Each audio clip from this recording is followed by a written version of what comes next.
आज का टॉपिक रहेगा आपका कंपाउंड इंटरेस्ट, जिसमें एक्सरसाइज का पार्ट नंबर 6 हम डिस्कस करेंगे। लास्ट क्लास में प्रॉब्लम 43 तक डिस्कस कर चुके थे। आज हम लोग प्रॉब्लम नंबर 44 से आगे की तरफ बढ़ेंगे। The compound interest and the simple interest for 2 years on a certain sum at a certain rate of interest are 1230 rupees and 1200 respectively. Find principal. चक्रवृद्धि ब्याज और साधारण ब्याज एक निश्चित राशि पर 2 साल के लिए क्रमशः 1230 और 1200 रुपये है। तो अब आपसे पूछता है कि प्रिंसिपल क्या होगा, ये आप लोगों को बताना है, ठीक है ना। यानी कि 2 साल की बात कर रहा है, ठीक है ना। और ये आप लोगों का कंपाउंड इंटरेस्ट दे रखा है और ये आप लोगों का सिंपल इंटरेस्ट दे रखा है। तो आप ध्यान से देखिएगा, यहाँ पे लिख रहा हूँ मैं सिंपल इंटरेस्ट और यहाँ पर लिख रहा हूँ मैं कंपाउंड इंटरेस्ट। यानी कितने साल की बात है, 2 साल की। अगर 2 साल का साधारण ब्याज 1200 रुपये है और आपको पता है साधारण ब्याज प्रत्येक साल बराबर होता है, तो हर साल साधारण ब्याज कितना कितना होगा, 600 रुपये यहाँ पर होगा और 600 रुपये यहाँ पर होगा। आपको ये भी पता है कि पहले साल साधारण ब्याज और चक्रवृद्धि ब्याज दोनों बराबर होते हैं, यानी कि चक्रवृद्धि ब्याज भी पहले साल 600 होगा। जबकि 2 साल का 1230 है, तो 1230 में से 600 माइनस करूंगा तो दूसरे साल का चक्रवृद्धि ब्याज निकलेगा, जो कि 630 रुपये के बराबर निकल कर आएगा। ठीक है, समझ में आ रही है बात। अब ध्यान से देखिएगा, 630 का मतलब क्या है, यानी कि 600 + 30। इसका मतलब ब्याज के ऊपर जो ब्याज मिला है वो 30 रुपये है। तो यहाँ से अगर मैं रेट की बात करूँ तो रेट निकाल सकता हूँ, यानी कि 600 पर 30 मिल रहा है तो 100 पर कितना मिलेगा। तो 100 से 600 जाएगा 6 बार और 6 से 30 जाएगा 5 बार, यानी कि ब्याज मिलेगा, रेट आ जाएगी आप लोगों की 5% पर एनम। ठीक है ना, क्या आएगी, 5% पर एनम। अब मुझे क्या निकालना है, प्रिंसिपल अमाउंट। तो देखो, सिंपल इंटरेस्ट के फॉर्मूले से निकाल दूंगा कि सिंपल इंटरेस्ट बराबर PRT डिवाइडेड बाई 100। तो सिंपल इंटरेस्ट कितना है आपका, 1200 रुपये है। प्रिंसिपल अमाउंट निकालना, रेट 5% है, समय 2 साल है, डिवाइड बाई 100। 5 दूनी 10, 10 से 1 0 आपकी कटेगी, यानी प्रिंसिपल अमाउंट आपका निकल कर आएगा 1200 गुणा 10। कितना निकल कर आएगा, 1200 गुणा 10। तो 1200 में अगर 10 की गुणा करूंगा तो आपका जो प्रिंसिपल अमाउंट यहाँ पर निकल कर आ रहा है वो आपका निकल कर आ रहा है 12,000 रुपये। तो इस तरीके से आप यहाँ से कह दोगे कि first is the correct answer of this question. ठीक है, तो पहला ही ऑप्शन इस तरीके से इस क्वेश्चन का बिल्कुल और राइट आंसर यहाँ पर बनेगा। बात समझ में आ गई, इस तरीके से आप लोग यहाँ पे कर सकते हैं। आगे बढ़ते हैं, प्रॉब्लम नंबर 45 को यहाँ पे समझते हैं कि the simple interest on a certain sum at the end of 3 years at 5% per annum is 1200 rupees. किसी निश्चित राशि पर 5% प्रतिवर्ष चक्रवर्ती साधारण ब्याज की दर से 3 साल के अंत में साधारण ब्याज 1200 रुपये है। The compound interest on the same sum for the same period at the same rate is. तो आपको चक्रवृद्धि ब्याज बताना, उसी राशि पर उतने ही समय के लिए उतनी ही ब्याज दर से। ठीक है ना, उतने ही ब्याज दर से। तो देखो, आपको सिंपल इंटरेस्ट कितना दे रखा है, 1200 रुपये। समझना ध्यान से, क्लियर है। अब आपको रेट कितनी दे रखी है, यहाँ पे 5% पर एनम दे रखी है, 5% पर एनम दे रखी है। और समय आप लोगों को कितना दे रखा, 3 years दे रखा है, 3 years दे रखा। तो यहाँ से मैं प्रिंसिपल अमाउंट को निकाल लूँगा। क्या करूँगा, प्रिंसिपल अमाउंट। तो फॉर्मूला होता है सिंपल इंटरेस्ट बराबर PRT डिवाइड बाई 100, यानी सिंपल इंटरेस्ट है आप लोगों का 1200 रुपये। ये 12,000 नहीं, 1200 रुपये है, क्वेश्चन में गिवन है। इक्वल टू P, रेट 5 है, समय 3 है, डिवाइड बाई 100। ठीक है, 5 3 15, 15 8 120, 80 बार गया, यानी प्रिंसिपल अमाउंट आपका जो निकल कर आया वो 8,000 रुपये निकल कर आ गया। ठीक है ना, प्रिंसिपल अमाउंट आपका जो निकल कर आया वो 8,000 रुपये निकल कर आ गया। अब क्वेश्चन में आपसे क्या बोल रहा है, अब प्रिंसिपल अमाउंट हो गया आप लोगों का यहाँ पर 8,000 रुपये। ठीक है ना, प्रिंसिपल अमाउंट कितना हुआ आप लोगों का यहाँ पर 8,000 रुपये हुआ। रेट आप लोगों की 5% पर एनम ही है और टाइम आप लोगों का कितना है यहाँ पर 3 year है। टाइम कितना है 3 ईयर। तो अब आप यहाँ पे क्या निकालोगे, यानी कि कंपाउंड इंटरेस्ट में निकालोगे कितना ब्याज बन रहा है, कंपाउंड इंटरेस्ट। तो देखो ध्यान से आप लोगों को यहाँ पर समझना है, बड़े ध्यान से समझना है। तो मैं यहाँ पे ट्री मेथड यूज़ करूँगा। इस 5% की जो फ्रैक्शन वैल्यू होती है 1/20 होती है। तो यहाँ पर फर्स्ट ईयर का ब्याज निकालूंगा, कितना आएगा 8,000 का 1/20, यानी कितना हो जाएगा 400 रुपये हो जाएगा। दूसरे साल का कितना आएगा 400 तो आएगा ही आएगा, और इस 400 का भी 1/20 यानी कि 20 रुपये और मिलेगा। अब तीसरे साल का कितना आ जाएगा 400 तो आएगा ही आएगा। अब पहले वाला 400 और इस 400 का भी 1/20 यानी कि 800 का 1/20 कितना होता है 40 होता है, और इस 20 का भी 1/20 यानी कि 1 होता है। तो अगर कंप्लीट मैं कंपाउंड इंटरेस्ट की यहाँ पर बात करूँगा तो 4 × 12, 20 और 40 60 और 1 यानी 1261 रुपये आपका कंपाउंड इंटरेस्ट यहाँ पर मिलेगा।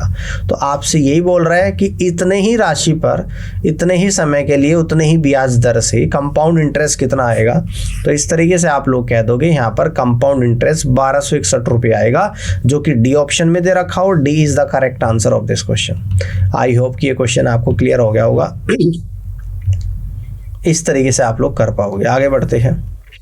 प्रॉब्लम नंबर 46 को यहाँ पे देखिएगा ध्यान से। If the difference of compound interest and simple interest on sum amount is 36 rupees and the sum of compound interest and simple interest is 160 rupees. Find the product of compound interest and simple interest. चक्रवर्ती ब्याज और किसी राशि पर चक्रवर्ती ब्याज और साधारण ब्याज का अंतर 36 रुपये है। चक्रवर्ती ब्याज और साधारण ब्याज का सम 160 रुपये है। तो चक्रवर्ती ब्याज और साधारण ब्याज का गुणनफल आप लोगों को बताना है कि कितना होगा, ठीक है ना।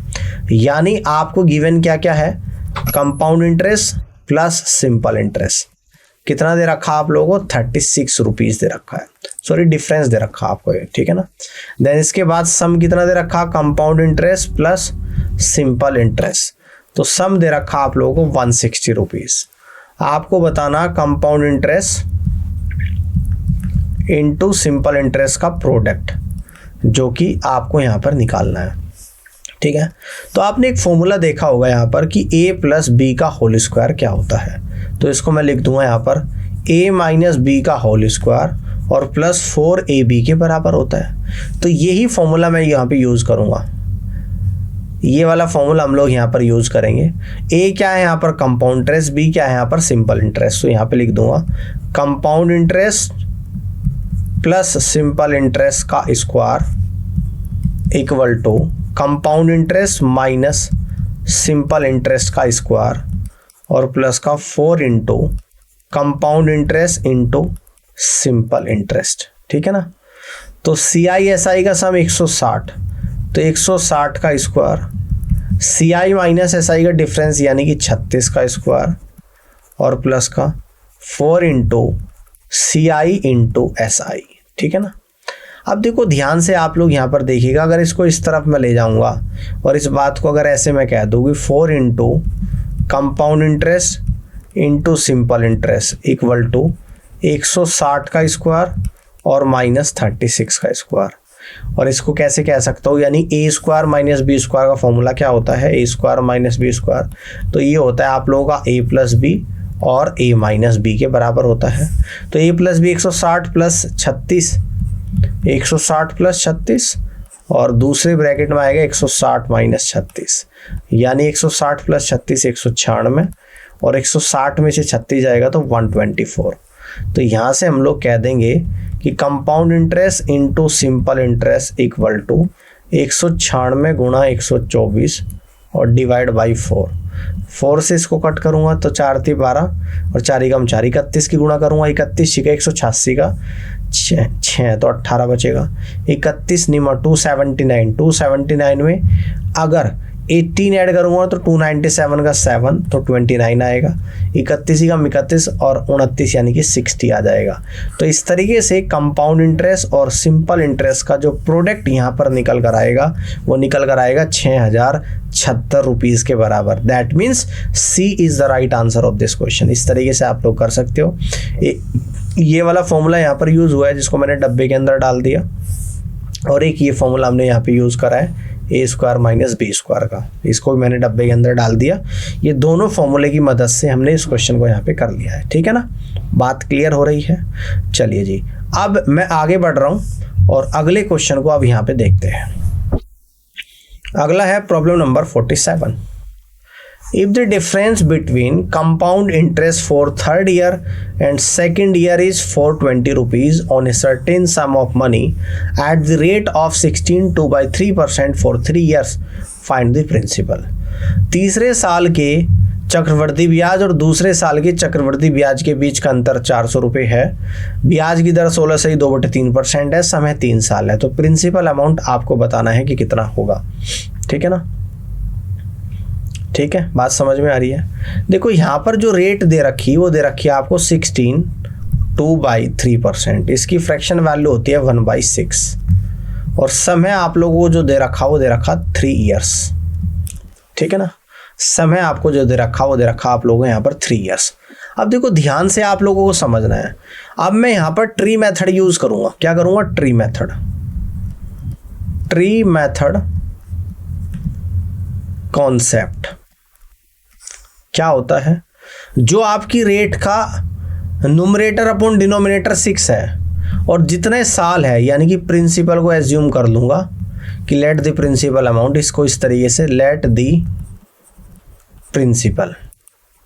कैसे एज्यूम करना होता है? अगर प्रिंसिपल गिवन नहीं है तो रेट में रेट का फ्रैक्शन निकालकर जो डिनोमिनेटर में आ रहा है 6, उसकी पावर कितनी करनी है? जितने टाइम की बात हो रही है, यानी कि 6 की पावर 3, तो 216 आप लोगों का यहाँ पर आ जाएगा, ठीक है ना। अब इस 216 का फर्स्ट ईयर पे कितना ब्याज मिलेगा? 216 का 1/6 यानी कि 36।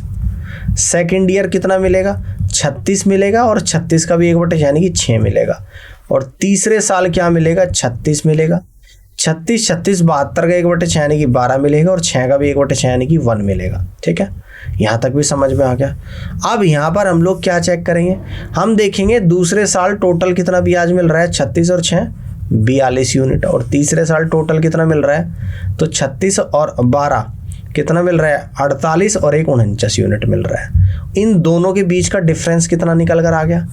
तो आपको भी सर डिफरेंस आ गया यहाँ पर 7, ठीक है ना। और डिफरेंस दे रखा आपको 420 रुपीज़, यानी इस 7 यूनिट की जो वैल्यू है वो आप लोगों को 420 रुपये के बराबर है। प्रिंसिपल अमाउंट आपको निकालना है, यानी कि 216 यूनिट की वैल्यू निकालनी है। कितनी हो जाएगी? वही आपका आंसर आ जाएगा प्रिंसिपल अमाउंट। तो 420 डिवाइड बाई 7 इंटू 216। 7 से 420 60 टाइम जाएगा, यानी कि 0। 6 चंग 36 का 6 तो 3, 6 कम 6 और 3 9 और 6 दूनी 12। तो आपका जो यहाँ पर प्रिंसिपल अमाउंट निकल कर आ रहा है वो आ रहा है 12,960 रुपये। तो इस तरीके से ट्री मेथड से इस क्वेश्चन को बहुत ईजिली तरीके से आप लोग कर पाओगे, ठीक है ना। तो 12,960 रुपये इस क्वेश्चन का बिल्कुल और सही आंसर यहाँ पर बनेगा। आई होप कि ये क्वेश्चन आपको समझ में आया होगा, ठीक है ना। ठीक है, ये क्वेश्चन आपको समझ में आया होगा। ये पूरा प्रॉपर कॉन्सेप्ट है, ये ट्री मेथड यूज करा है और यहाँ पर 12,000, यहाँ पर आपका 12,960 रुपये आंसर आ रहा है, ठीक है ना। क्लियर। चलिए अब आगे की तरफ बढ़ते हैं और नेक्स्ट प्रॉब्लम यानी प्रॉब्लम नंबर 48 को यहाँ पे समझते हैं। The ratio of the difference between compound interest and simple interest for 3 years to the difference between compound interest and simple interest for 2 years is 25:8 if rate of interest per annum। 3 साल के चक्रवृद्धि ब्याज और साधारण ब्याज का अंतर का और 2 साल के चक्रवृद्धि ब्याज और साधारण ब्याज के अंतर का अनुपात 25:8 है। तो प्रतिवर्ष ब्याज की दर आप लोगों को यहाँ पे बतानी है, ठीक है ना। तो देखो यहाँ पर मैंने आप लोगों को क्या बता रखा? For 3 years। For 3 years difference का फॉर्मूला क्या है? डिफरेंस बराबर होता है PR² 300 plus R divide by 100 की पावर 3। और फॉर 2 years डिफरेंस का फॉर्मूला क्या होता है कि डिफरेंस बराबर PR² डिवाइड बाई 100²। इन दोनों का अगर रेशो लूंगा, यानी इस तरीके से हम लोग यहाँ पे इसको इस तरीके से लिख देंगे कि PR² 300 plus R divided by 100 की पावर 3 और इस पूरे को डिवाइड करेंगे पी आर स्क्वायर 100 का स्क्वायर और इक्वल टू, ये रेशो कितना है 25 डिवाइड बाई 8 है। इस 100 स्क्वायर से इसकी पावर कटेगी, इस p से p कटेगा, इस r स्क्वायर से r स्क्वायर कटेगा, यानी कि जो बचेगा 300 plus r divided by 100 equal to 25 by 8 बचेगा। ठीक है ना। अब यहाँ पर क्रॉस मल्टीप्लाई करेंगे इस तरीके से, 300 इंटू 8 यानी कि 2400 प्लस 8 इंटू आर यानी कि 8r इक्वल टू 25 इंटू 100 यानी कि ये आपका आएगा 2500, यानी 8r इक्वल टू, इसको अगर मैं इस तरफ ले जाऊंगा 2500 में से 2400 जाएगा तो 100 आ जाएगा आप लोगों का निकल कर, यानी कि r equal to 100 divide by 8 जो कि 12.5% निकल कर आ गया। तो आपसे रेट ही पूछ रहा था, तो इस तरीके से जो रेट आपकी यहाँ पर निकल कर आई है 12.5% निकल कर आई है, जो कि सी ऑप्शन में दे रखा। और इस तरीके से आप लोग इस क्वेश्चन को कर सकते हो। बहुत अच्छा क्वेश्चन था, एग्जाम के पॉइंट ऑफ व्यू से मोस्ट इंपॉर्टेंट है। आई होप कि आपको समझ में आया होगा। ऐसा क्वेश्चन एग्जाम में बनता है तो आप इजीली कर पाओगे। आगे बढ़ते हैं। ठीक है, यहाँ तक क्लियर हो गया। अब नेक्स्ट प्रॉब्लम नंबर 49 को समझते हैं। A sum of money is invested at compound interest which is compounded annually. This sum grows to 1000 rupees after 3 years and 1100 rupees after 4 years. What is the rate of interest per annum? कहता है कि जब एक राशि को चक्रवृद्धि ब्याज की दर से प्रतिवर्ष इन्वेस्ट किया जाता है, निवेश किया जाता है, तो वह सम 3 साल के बाद 1000 रुपये और 4 साल के बाद 1100 रुपये हो जाता है। तो प्रतिवर्ष ब्याज की दर आप लोगों को बतानी है कि क्या होगी। देखो 3 साल के बाद क्या बोल रहा है कि 1000 रुपये बन जा रहा है, और 4 साल के बाद क्या बोल रहा है कि 1100 रुपये बन जा रहा है, यानी कि 1 साल का गैप है यहाँ पे भाई। और कितना 1000 से 1100 हो रहा है, यानी कि 100 रुपये पड़ रहा है। तो रेट हम लोग यहाँ पर डायरेक्ट निकालेंगे, यानी 1000 पर 100 रुपये ज़्यादा हो रहा है तो 100 पर कितना होगा तो गुणा 100, 2 0 से 2 0, इस 1 0 से 1 0 कटेगी, यानी कि 10%। कितना हो रहा है, यानी कि 10% हो रहा है। तो that means we can say that first is the correct answer of this question. तो इस तरीके से आप लोग इस क्वेश्चन को यहाँ पे कर लोगे। रेट ऑफ इंटरेस्ट जो आपकी निकल कर आएगी वो सीधा सीधा 10% निकल कर आएगी। इतना करना था बस आपको। ठीक है, आगे बढ़ते हैं। प्रॉब्लम 50 को यहाँ पे समझते हैं कि the compound interest calculated yearly on a certain sum of money for second year is 1320 rupees and for the third year is 1452 rupees. The principal amount at the start of the first year is.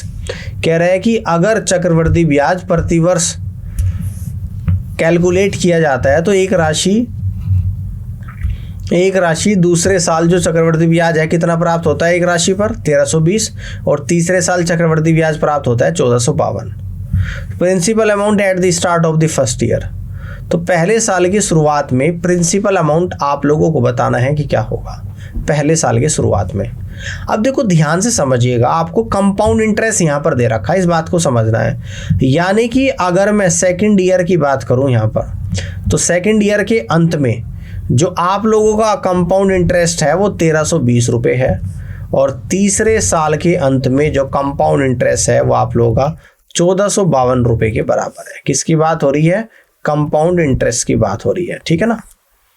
अब देखो यहाँ पर gap कितने का है, 1 साल का, और ब्याज कितना ज़्यादा मिल रहा है एक साल में 1320 से 1452, यानी कि 122 रुपये। कितना ज़्यादा मिल रहा है, 132 रुपये ज़्यादा मिल रहा है। ठीक है ना, कितना 132 रुपये। तो यहाँ से अगर मैं रेट की बात करूँ तो 1320 पर एक साल में 132 रुपये ब्याज मिल रहा है, तो रेट निकल जाएगी 1320 पर एक साल में 132 ब्याज मिल रहा है, तो 100 पर कितना मिलेगा, 0 से 0 132 से 132 आएगा, यानी कि 10% पर एनम आपका निकल कर आएगा। ठीक है ना। कितना ब्याज मिल रहा है, 10%। अब यहाँ पर अगर बात करूँ फर्स्ट ईयर की मैं, तो यहाँ पर भी जो ब्याज मिल रहा होगा वो 10% मिल रहा होगा। ठीक है ना, यानी कि जो भी वैल्यू होगी यहाँ पे उसका 10% जोड़कर 1320 आई होगी, है ना, कंपाउंड इंटरेस्ट। तो आप कहोगे 10% का मतलब क्या होता है, 10% का मतलब होता है कि 10 से 11 हो गया, और 11 की वैल्यू 1320 है, यानी कि 10 की वैल्यू यहाँ पर आई होगी 1200 रुपये। ये बात भी आपको समझ में आ गई। यानी कि पहले साल ब्याज कितना था, 1200 रुपये। ठीक है, पहले साल आप लोगों का ब्याज कितना था 1200 रुपये। अब क्या कह रहा है, अब कह रहा है कि principal amount at the start of the first year. अगर पहले साल ब्याज 1200 रुपये था और ब्याज है 10%, तो इसका मतलब इस 10% की जो वैल्यू है वो 1200 रुपये है। तो प्रिंसिपल अमाउंट कितना होता है, 100% होता है। तो इस 100% की वैल्यू कितनी आ जाएगी आप लोगों की, 12,000 रुपये। यानी कि फर्स्ट ईयर के शुरुआत में जिस अमाउंट को इन्वेस्ट किया गया था वो अमाउंट कितना रहा होगा आप लोगों का, वो अमाउंट रहा होगा आप लोगों का 12,000 रुपीज़। यानी इस तरीके से आप लोग कह दोगे कि D is the correct answer of this question. उम्मीद करता हूँ कि ये क्वेश्चन आप लोगों को यहाँ पर समझ में आ गया होगा और इस तरीके से आप लोग इस क्वेश्चन को यहाँ पे बना सकते हो। ठीक है, चलिए बहुत बढ़िया। अगर क्लियर हो गया, अब हम लोग आगे बढ़ते हैं और अगली प्रॉब्लम यानी प्रॉब्लम नंबर 51 को यहाँ पे समझते हैं। The ratio of the amount for 2 years under compound interest annually and for 1 year under simple interest is 7:6। 2 साल के लिए चक्रवृद्धि ब्याज प्रतिवर्ष के हिसाब से और 1 साल के लिए साधारण ब्याज प्रतिवर्ष के हिसाब से, उन दोनों का अनुपात 7:6 है। When the rate of interest is same, ब्याज की दर बराबर है, find the rate of interest. तो रेट ऑफ इंटरेस्ट आप लोगों को बतानी है। अमाउंट बराबर दे रखा है, तो सबसे पहले तो अगर मैं कंपाउंड इंटरेस्ट में अमाउंट की बात करूं तो अमाउंट बराबर होता है amount equal to P into 1 + r/100 की पावर t। ये तो है कंपाउंड इंटरेस्ट की बात मैं कर रहा हूं। अगर मैं सिंपल इंटरेस्ट में बात करूं तो अमाउंट बराबर क्या होता है, अमाउंट बराबर होता है principal amount plus simple interest. यानी कि इस बात को कह देंगे P + PRT। P plus rate बराबर है ना PRT और डिवाइड बाई 100, ये भी अमाउंट है। ठीक है ना, सिंपल इंटरेस्ट में है ना। अब देखो यहाँ पर कंपाउंड इंटरेस्ट में तो 2 साल दे रखा है और सिंपल इंटरेस्ट में दे रखा है 1 साल, और इन दोनों का अनुपात आपको दे रखा 7:6। तो यहाँ पर इस क्वेश्चन को इस तरीके से करेंगे। कंपाउंड इंटरेस्ट का 2 साल का अमाउंट कितना है, P × 1 + r/100 की power 2 divided by simple interest का 1 साल का अमाउंट कितना है, P + PRT divided by 100। T की वैल्यू यहाँ पर 1 रख दूंगा, ठीक है ना। और ये रेशियो दे रखा 7:6।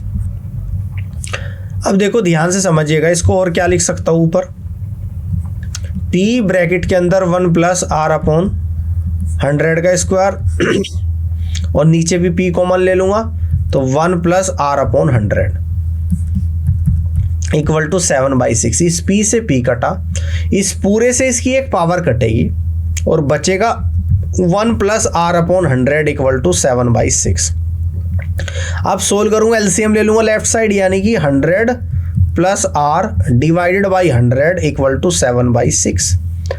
अब नेक्स्ट लाइन में देखते हैं, क्रॉस मल्टीप्लाई यहाँ से हम लोग करेंगे, यानी 600 और प्लस का 6r और इक्वल टू 700।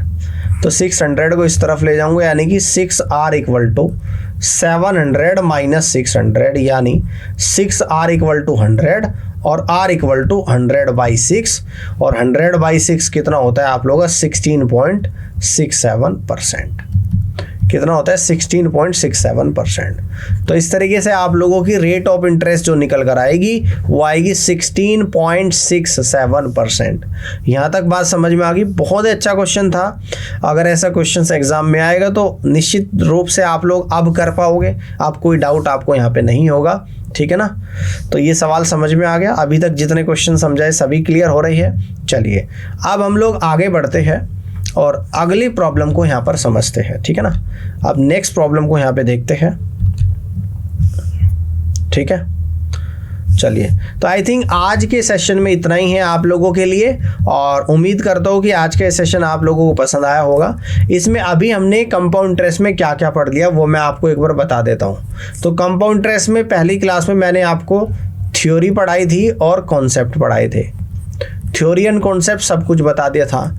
फिर उसके बाद मैंने एक्सरसाइज स्टार्ट करी है और एक्सरसाइज की लगभग पार्ट 1 से लेके 6 तक मैं करा चुका हूँ। तो 51 क्वेश्चन हम लोग यहाँ पर डिस्कस कर चुके हैं और इन 51 क्वेश्चंस में बहुत सारे कॉन्सेप्ट भी मैंने क्वेश्चंस के माध्यम से ही आप लोगों को बताए हैं, ठीक है ना। तो आपको थ्योरी एंड कॉन्सेप्ट की कंप्लीट क्लास देखनी पड़ेगी और उसके साथ साथ आपको ये 6 की 6 क्लास भी देखनी पड़ेगी। अभी कंपाउंड ट्रेस आप लोगों का समाप्त नहीं हुआ है, अभी कंपाउंड ट्रेस में और भी हम लोग यहाँ पर पढ़ेंगे, ठीक है ना। तो अगले 1-2 पार्ट में कंपाउंड ट्रेस समाप्त हो जाएगा, तो जिससे आपका कंप्लीट हो जाएगा। फिर उसके बाद हम लोग प्रीवियस ईयर क्वेश्चंस का डिस्कशन करेंगे। तो आप खुद देख लेना कि जिस बच्चे ने थ्योरी एंड कॉन्सेप्ट की और एक्सरसाइज को अच्छे से पढ़ा है उसका कोई भी ऐसा क्वेश्चंस नहीं होगा PYQ जिसको वह नहीं कर पाएगा, ठीक है ना। तो यानी कि हम जितना भी आपके सिलेबस में है उससे 2 स्टेप आगे बढ़कर ही मैं आप लोगों को करा रहा हूँ, उससे थोड़े डिफिकल्ट क्वेश्चन ही करा रहा हूँ, जिससे आने वाले समय में अगर आपके एग्जाम में थोड़ा मुश्किल भी पेपर बनता है आप उन सभी क्वेश्चंस को इजीली कर पाओ, ठीक है। तो जो मैं यहाँ पर आप लोगों को क्लास में पढ़ा रहा हूँ ये आप लोगों के लिए मोर देन सफिशिएंट है, इसके बाहर कुछ नहीं आएगा, इस चीज़ की गारंटी है 100%, ठीक है ना। तो बाकी के चैप्टर्स में भी इसी तरीके से हम लोग चल रहे हैं, पहले थ्योरी कराते हैं, फिर एक्सरसाइज कराते हैं, फिर PYQ कराते हैं, ठीक है ना। तो इसी पैटर्न पे हम लोग पढ़ रहे हैं और जितना भी अभी तक मैंने आपको पढ़ा दिया इन सभी का अच्छे से एक बार आप लोग अपना रिवीजन करिएगा। इसको करने के बाद आप किसी भी बुक से प्रीवियस ईयर क्वेश्चंस की मैक्सिमम प्रैक्टिस करिएगा और प्रैक्टिस करने के बाद फिर आपको मॉक टेस्ट देना है। मॉक टेस्ट से आपको पता लगेगा कि आप कितने समय में कितने क्वेश्चन सही कर पा रहे हो, आपको एक्यूरेसी भी अपनी मेंटेन करनी पड़ेगी। तो आई होप कि आज का सेशन आप लोगों को पसंद आया होगा और इस क्लास को देखने के लिए आप सभी का बहुत बहुत धन्यवाद। अब मैं आपसे मिलूंगा अपनी अगली क्लास में, जब तक के लिए आप अपना ख्याल रखिएगा।